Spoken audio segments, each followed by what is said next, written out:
You deserve profits in your practice, but you're never going to get them by hoping and praying. So if you're anything like me, when I started my practice, this was my financial strategy.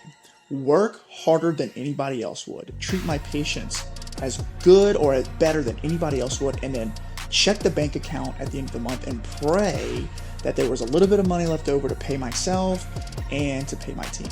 And as you can imagine, that strategy didn't work very well. I was kind of riddled with anxiety. I was kind of bit by the hustle bug. And usually, every time I looked in the bank account at the end of the month, I wasn't very satisfied. And when I wasn't satisfied, I wasn't sure where my money was at. And I was kind of pointing fingers like maybe it's my biller's fault or maybe it's my front desk person's fault.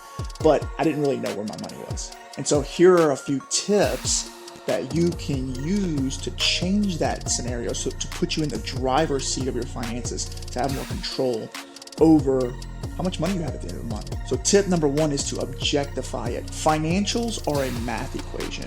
It's money coming in minus money going out, and that what's left over is your profits. So we want to objectify that, meaning how many visits per week or how many units per week or per month do you need to be completing with your current overhead in order to generate the profits that you need to support yourself personally and to support the business needs as well. Step number two, once you've objectified that, then you must operationalize it.